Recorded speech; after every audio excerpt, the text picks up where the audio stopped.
नमस्कार साथियों, स्वागत है आप सबका स्पेयरिंग अकेडमी पर। काफ़ी लंबे समय से कल्चर के क्वेश्चन नहीं आ रहे थे, तो आज हमने कुछ लोक देवताओं जो टॉपिक है उसको लिया है और कुछ क्वेश्चन लिए हैं। क्वेश्चन के साथ में इनका डिस्क्रिप्शन है वो ज़्यादा दिया है। इनमें हमने जो पाँचों पंचपीर है उनको और पाँचों पंचपीरों के साथ में जो रामदेव जी इनके साथ में तेजा जी महाराज को भी लिया है। देखिए, 5 पंचपीर है और पंचपीर का मतलब आप थोड़ा ध्यान में रखिए। पंच पीर का मतलब हो गया, पीर मतलब होता है जैसे मुस्लिम धर्म के लोग मानते हैं। पंच शब्द जो निकल रहा है वो कहीं ना कहीं हिंदी शब्द से निकला हुआ है। तो पंच पीर का वास्तविक मतलब हो गया जिसको हिंदू और मुस्लिम दोनों धर्म के अनुयायी मानते हो, वो होते हैं पंच पीर। तो आज हमने पांचों पंच पीर को लिया, उसी के साथ में हमने तेजाजी महाराज को लिया। अब देखिए, हमारा पहला शब्द होता है लोक देवता। लोगों के बीच में रहकर ऐसे अतुल्य कार्य जिन्होंने किए कि वो आम जन की आस्था का भाव बन गए और यहीं पर वो पूजे जाने लगे, उनको कहा जाता है लोक देवता। तो आइए हम पहले क्वेश्चन की तरफ बढ़ते हैं। हमारा पहला क्वेश्चन, गोगा जी के बारे में असत्य कथन। तो हमारे पहले लोक देवता जो आते हैं वो आते हैं गोगा जी महाराज। देखिए, गोगा जी को जहाँ पीर, गोगा पीर, नागराज के नाम से जाना जाता है। बिल्कुल सही बात है। हमें क्या ज्ञात करना है? असत्य कथन ज्ञात करना है। बात करें इनके जन्म स्थल की, तो इनका जन्म स्थल जो है वो ददरेवा चूरू के अंदर है। गोगा जी के मेले का आयोजन भाद्रपद शुक्ल नवमी को होता है। इनके घोड़े का नाम नीला घोड़ा था। तो बिल्कुल सही बात है, इनका जो घोड़ा था घोड़े का नाम नीला घोड़ा था। अब यहाँ पर हम देखिए, इनके मेले का आयोजन भादवे के महीने में होता है, नवमी के दिन होता है, लेकिन पक्ष जो होता है वो शुक्ल पक्ष ना होकर वो कृष्ण पक्ष होता है। एक थोड़ा बारीक अंतर इसमें दिया है। तो इसके अकॉर्डिंग के शुक्ल पक्ष न होकर क्या होगा? कृष्ण पक्ष होगा। इसी वजह से इसका आंसर जो क्या हो जाएगा असत्य के अकॉर्डिंग तीसरा हो जाएगा। थोड़ा हम गोगा जी के बारे में जान लेते हैं। देखिए, यहाँ पर चित्र दिया हुआ गोगा जी महाराज का। तो गोगा जी को जो है सांपों के देवता के नाम से भी जाना जाता है। गोरक्षक, गोगा पीर, जहाँ पीर, जिंदा पीर, पीछे पीर लगा हुआ है क्योंकि इनको हिंदू और मुस्लिम दोनों संप्रदाय के जो अनुयायी है दोनों मानते हैं। जन्म स्थल इनके पूछा जाए तो ददरेवा के अंदर है। ददरेवा जो है वो राजगढ़ तहसील चूरू में पड़ता है। इनके जन्म की बात करें तो देखिए, भाद्रपद कृष्ण नवमी को इनका जन्म हुआ था, विक्रम संवत 1003 में। वंश अगर पूछा जाए तो चौहान वंश, पिता जयवर सिंह जी, माता बाचल देवी और गुरु गोरखनाथ जी। देखिए, इनके माता, लोक देवताओं के माता पिता पत्नी और गुरु के बारे में नॉर्मल क्वेश्चन बनते हैं, इनके बारे में कभी भी पूछा जा सकता है। और इनके गुरु है गोरखनाथ जी। नाथ संप्रदाय के प्रमुख व्यक्ति माने जाते हैं गोरखनाथ जी, वो इनके गुरु हैं। इनके अगर पत्नी की बात करें तो इनकी पत्नी केमल दे थी, वो कोलुमुंड की राजकुमारी थी। मेला भाद्रपद कृष्ण नवमी को इनका मेला बढ़ता है। कहाँ पर बढ़ता है? गोगा मेडी में। और गोगा मेडी जो है वो नोहर तहसील के अंदर, हनुमानगढ़ के अंदर है। बात करें इनकी घोड़ी की, तो घोड़ी का रंग जो था वो कैसा था? वो नीला था। एक नॉर्मल से इफेक्ट है। अगर आपको ये इफेक्ट चाहिए, आपको ये पूरी पीडीएफ चाहिए, तो आप हमारे टेलीग्राम को ज्वाइन कर लीजिए, जहाँ से आपको इसकी पीडीएफ प्रोवाइड करवा दी जाएगी। बात करें गोगा जी की ओल्डी किसको कहते हैं? तो किलोरो की डांडी जो है, जो पहले सांचौर के अंदर आती है। पहले सांचौर कुछ जालोर के अंदर आता था, अभी सांचौर नया जिला बन गया। तो किलोरो की डांडी को कहा जाता है गोगा जी की ओल्डी। हम बात करें, मोहम्मद गजनवी ने गोगा जी को जो वो जहाँपीर कहा था। क्या कहा था? जहाँपीर। सीधा क्वेश्चन आता है कि मोहम्मद गजनवी को जहाँपीर किसने कहा था? तो मोहम्मद गजनवी ने जो है वो गोगा जी को जहाँपीर कहा था। गोगा जी को नागों के देवता कहा जाता है। और यूँ कहा जाता है कि आज भी अगर सर्पदंश हो जाता है तो सर्पदंश से उसके जहर को हटाने के लिए गोगा जी की पूजा की जाती है। देखिए, इनका वृक्ष खेजड़ी वृक्ष का स्थान होता है, राजस्थान का राज्य वृक्ष खेजड़ी। और दरवाजा पे जो था, जो गोगा मेडी का जो प्रमुख दरवाजा है, उसके ऊपर बिस्मिल्लाह लिखा है। प्रवेश द्वार पर क्या लिखा हुआ है? बिस्मिल्लाह। और मेरी पर ओम शब्द लिखा हुआ है। तो यहीं से इनका पीर जो है वो पीर का अर्थ पूरा यहीं से निकल जाता है। देखिए, बिस्मिल्लाह भी लिखा हुआ है, ओम शब्द भी लिखा। तो ऐसे अनुयायी जो मुस्लिम और हिंदू धर्म दोनों धर्म के अनुयायी जिसे मानते हैं, उनका नाम है गोगा जी महाराज। और वो पाँचों के पाँचों पंच पीर में आते हैं। गोगा जी की मेडी का जो मकबरा नुमा आकृति बनी हुई है वो महाराजा गंगा सिंह जी ने बनवाई थी। किसने बनाई थी? महाराजा गंगा सिंह जी ने बनवाई थी। और बात करें, एक कहावत इनकी बहुत फेमस है कि गांव गांव खेजड़ी और गांव गांव गोगा। हर गांव में खेजड़ी मिलती है और हर गांव में गोगा जी देखने को, इनका मंदिर है वो देखने को मिल जाता है। गोगा जी का अन्य प्रमुख मंदिर की बात करें तो गोगामेड़ी नौर हनुमानगढ़ में।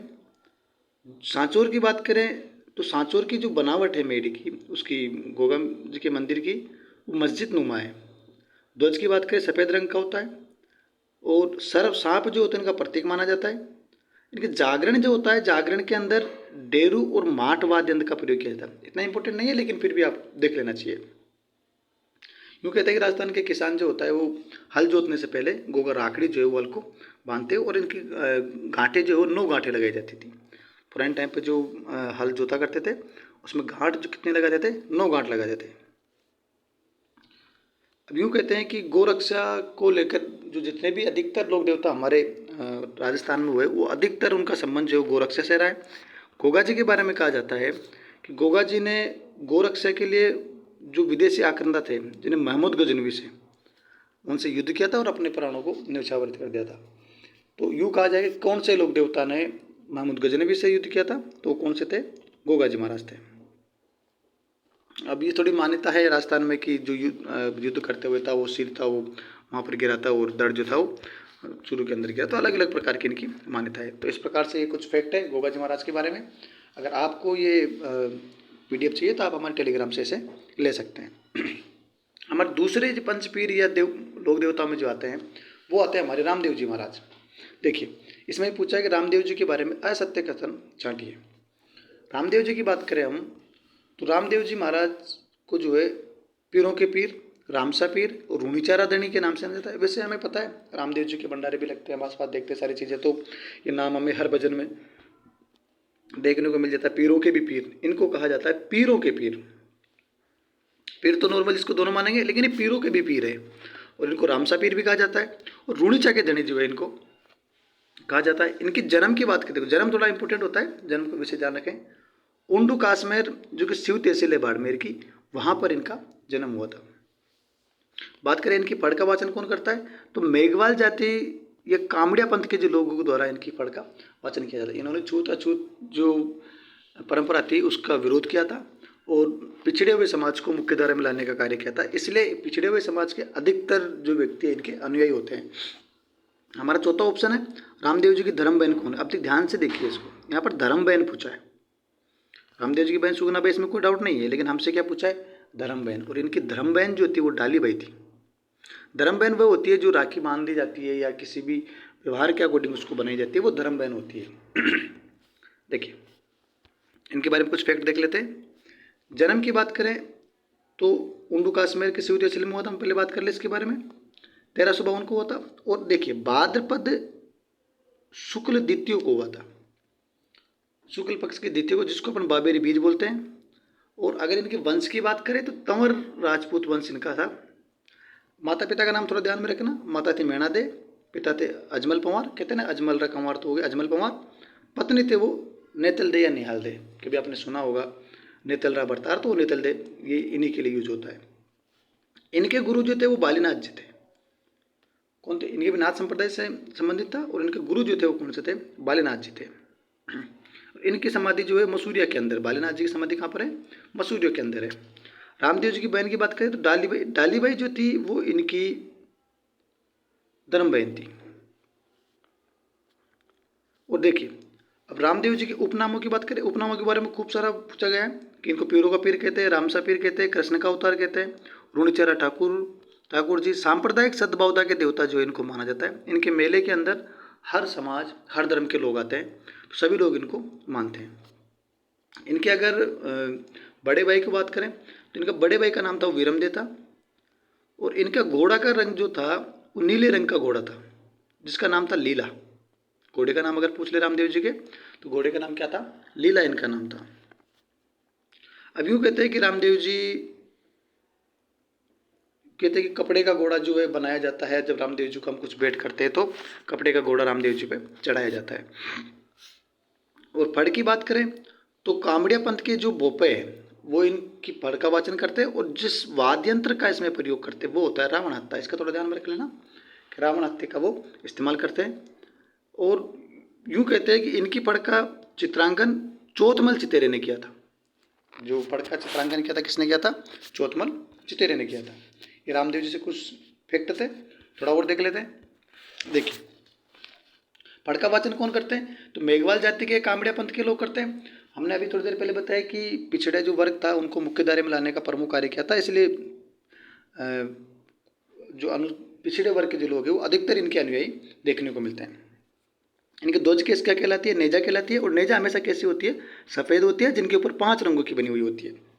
रामदेव जी एकमात्र ऐसे लोक देवता थे जो कवि थे। ये थोड़ा विशेष ध्यान रखना, ये बहुत इंपॉर्टेंट है। रामदेव जी कवि थे और इन्होंने 24 वाणियाँ लिखी थी। कौन सी लिखी थी? 24 वाणियाँ। अब ये ग्रंथ सीधा पूछा जाता है कि 24 वाणियों के रचनाकार कौन थे? तो कौन थे? रामदेव जी थे और एक कवि भी थे।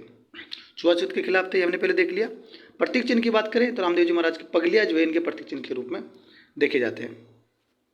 अब अगर इनके मेले की बात करें तो भाद्रपद से शुरू होता है, बाबेरी बीज से यानी कि शुक्ल पक्ष की द्वितीया से शुरू होगा और एकादशी तक चलेगा। एकादशी को जो है वो रामदेव जी महाराज ने समाधि ली थी, जिसको अब इसको क्या कहा जाता है? मारवाड़ का कुंभ कहा जाता है। विक्रम संवत को रूणिचा रामेश्वर तालाब के किनारे जीवित समाधि ली थी। कब ली थी? भाद्रपद शुक्ल एकादशी को। तो इनका जन्म हुआ तो वो द्विज को हुआ था, और जब उन्होंने अपनी समाधि ली थी एक कार्यकाल के बाद में तो भाद्रपद के महीने में ली थी, और वो भी एकादशी को ली थी। अभी एक बहुत फेमस ये है कि तेरे ताले नृत्य या कामड़े पंथ की जो महिलाओं द्वारा एक नृत्य किया जाता है, काम तेरे ताले नृत्य। सीधा क्वेश्चन उसके नृत्य में भी बनता है कि तेरे ताली का संबंध किससे है? लोक देवताओं में पूछा जाए तेरा ताली तो रामदेव जी महाराज का संबंध है। दूसरा, महिलाओं में पूछा जाए तो कामड़िया पंथ की महिलाओं द्वारा किया जाता है। ये एक प्रकार का व्यावसायिक नृत्य है। और तेरा ताली की जो प्रसिद्ध नृत्यांगना मानी गई है वो मानी गई है मांगी बाई। जो मांगी बाई जो थी वो कहाँ की रहने वाली थी? उदयपुर की रहने वाली थी। और ये शानदार तेरे ताले नृत्य करते हैं। 13 प्रकार के मंजीरे होते हैं जिन्हें शरीर के अलग अलग अंग पर लगाया जाता है। उस प्रकार का नृत्य है वो रामदेव जी के लिए किया जाता है। कुछ शब्दावली है, थोड़ा देख लेते हैं। नेजा क्या होता है? रामदेव जी का ध्वज हो गया। रिखिया क्या होता है? इनके जो भोपे होते हैं उनको क्या जाता है? रिखिया कहा जाता है। बाबी क्या कहलाता है? रामदेव जी का पुजारी कहलाता है। ब्यावड़े क्या होते हैं? तो रामदेव जी के भजन को क्या बोलते हैं? ब्यावड़े बोलते हैं। देवरा और थान की हम बात करें तो रामदेव जी का देवरा वो थान जहाँ पर उनका मंदिर बना होता है। जात्रु जो होते हैं, यात्रु शब्द से लग रहा है, जात्रु या यात्री, तो वो क्या होते हैं? यात्री होते हैं। पगलिया जो होते हैं वो रामदेव जी के प्रतीक चिन्ह के रूप में प्रयोग किया जाता है। अब देखो कुछ छोटे मोटे प्रमुख मंदिरों की बात कर ले हम, तो इनके प्रमुख मंदिर छोटा रामदेवरा गुजरात के अंदर है।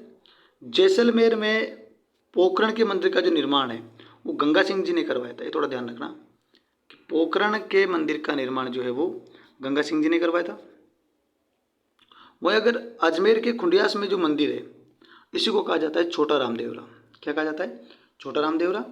बात करें जोधपुर में जो मंदिर है वो कहाँ पर है? मसूरिया के अंदर है। चित्तौड़ में जो मंदिर है वो सुरताखेड़ा में है। और यहाँ पर भाद्रपद शुक्ल एकम से लेकर तृतीय तक मेला भरता है। चित्तौड़ के अंदर एक जगह पड़ती है सुरताखेड़ा।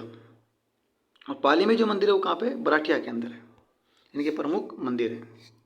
तो इस प्रकार से हमारे दूसरे पंचपीर हो गए या दूसरे लोक देवता हो गए जिनका नाम था रामदेव जी महाराज। अब हम तीसरे लोक देवताओं के बारे में चर्चा करेंगे जिनका नाम है पाबूजी महाराज। पाबूजी जो राठौड़ वंश के थे, और पाबूजी महाराज की जो लड़ाई है अपने कहते बहनोई जो थे, बहनों से हो गई थी। वो खींची थे, जींदराव खींची, और उन्हीं से इनको गाय जो थी, गाय को लेकर, गाय और घोड़ी को लेकर इनकी लड़ाई हो गई थी। तो देखिए इनके बारे में पहला क्वेश्चन हमें असत्य ज्ञात करना है। उपनाम गोरक्षक, ऊँटों के देवता। तो मारवाड़ के अंदर सबसे पहले ऊँट लाने का श्रेय जो है वो पाबू जी को ही जाता है, तो इनको ऊँटों के देवता कहा जाता है। प्ले के रक्षक कहा जाता है, और हाड़ फाड़ के देवता भी इनको कहा जाता है। बात करें जन्म की तो 1239 को हुआ था। कहाँ हुआ था? कोलूमुंड, जोधपुर के अंदर हुआ था। पाबू जी के सहयोगी की बात करें, अब देखिए सहयोगियों की बात कर रहे हैं, तो जब पाबू जी का युद्ध इनके बहनोई से हुआ था, जींदराव खिची से, तो इनके भील सहयोगी थे। कहते हैं कि इनके जो भील सहयोगी थे वो प्रमुख रूप से थे, उनका नाम था चांदा व डेमा। कहते हैं कि पाबू हड़बूजा वीर कट्या चांदे डेमे सा बड़ वाला। तो ये चांदा, डेम और हरमल जो इनके भील सहयोगी हुआ करते थे, जो भी उनके साथ में लड़ाई में वीरगति को प्राप्त हो गए थे। अब यहाँ से देखिए चौथा ऑप्शन है हमारा किरण काबरा। किरण काबरा जो है वो पाबूजी महाराज का घोड़ा नहीं है। किरण काबरा जो है पाबूजी महाराज का घोड़ा नहीं है। तो हमारा आंसर क्या हो जाएगा? Option number 4। देखिए कुछ फैक्ट देख लेते हैं इनके। उपनाम की बात करें गोरक्षक, गायों की रक्षा करने के लिए गोरक्षक का नाम जाता है। सर्वप्रथम मारवाड़ में ऊँट लेके आए तो ऊँटों के देवता हो गए।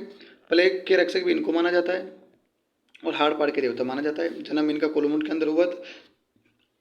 इनके अवतार की बात करते हैं, इनको लक्ष्मण का अवतार माना जाता है। और राव सिंह जो थे ये इनके वंशज माने जाते हैं।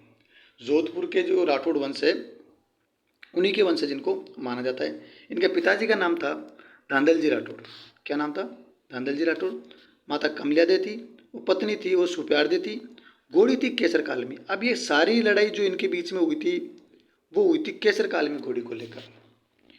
जो चारणी की जो गाय लेके इनका ये ले जाता है इनका बहनोई, और उसको छुड़ाने के लिए फिर ये जाते हैं और 3.5 फेरे में ही ये उठ जाते हैं और फिर वो युद्ध करने के लिए जाते हैं और युद्ध में वीर गति को प्राप्त हो जाते हैं। तो फिर अभी भी जो मारवाड़ में प्रचलित है वो 3.5 फेरों वाला है। देखिए समाधि स्थल की बात करें तो इनकी समाधि है देचू गांव जोधपुर के अंदर।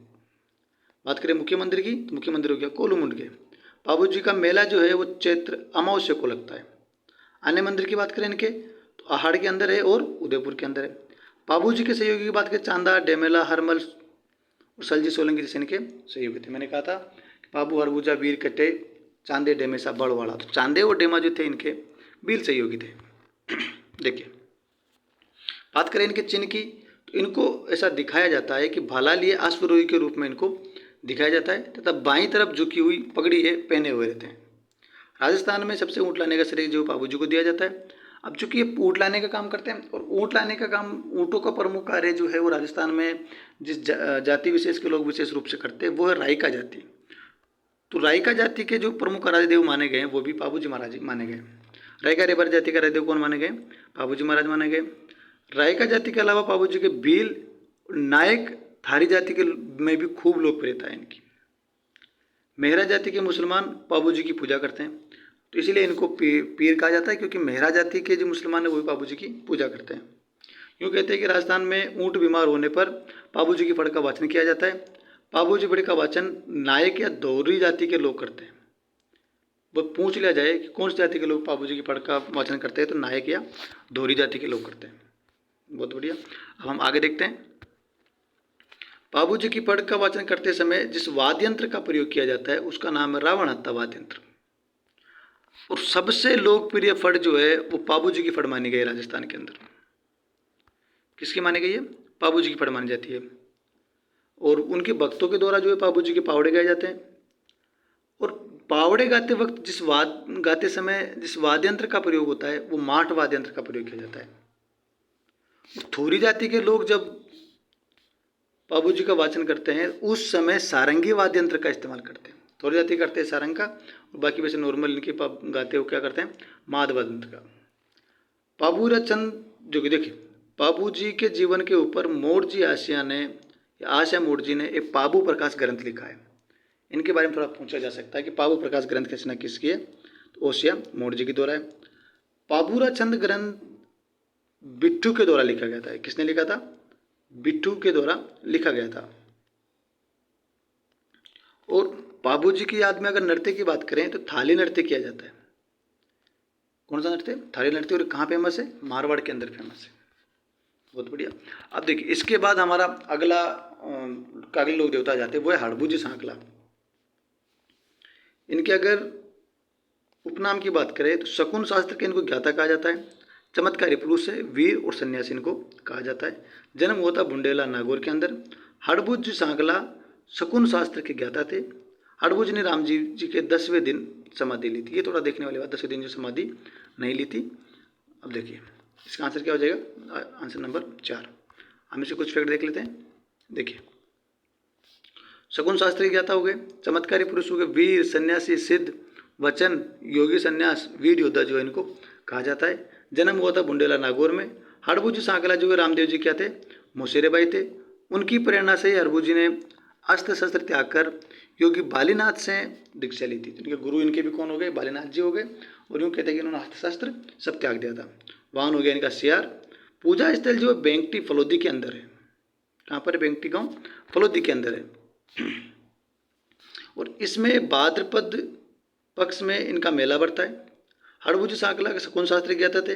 हरभू रामदेव जी के 8वें दिन, देखो वहाँ पे क्या दे रखा 10वें दिन, और इन्होंने रामदेव जी के 8वें दिन समाधि ली थी। तुम्हारा आंसर चौथा हो जाएगा। राव जोधा को जो है इन्होंने जोधपुर जीतने का आशीर्वाद हड़बू जी महाराज ने दिया था। और हड़बू जी सांकला पंगु गायों के लिए चारा लाते थे। जो पंगु गायें थी उनका ले चारा लाने का काम कौन करते थे? हड़बू जी करते थे। और देखिए हड़बू जी सांकला का समाधि स्थल जो था वो बेंगती गांव फलोदी में है। इनके पुजारी सांकला जाति के राजपूत होते हैं। हड़बू जी के जीवन पर सांकला हड़बू का हल ग्रंथ लिखा गया। कौन सा ग्रंथ लिखा गया? सांकला हड़बू का ग्रंथ लिखा गया। भक्तों की मनोकामना पूर्ण होने पर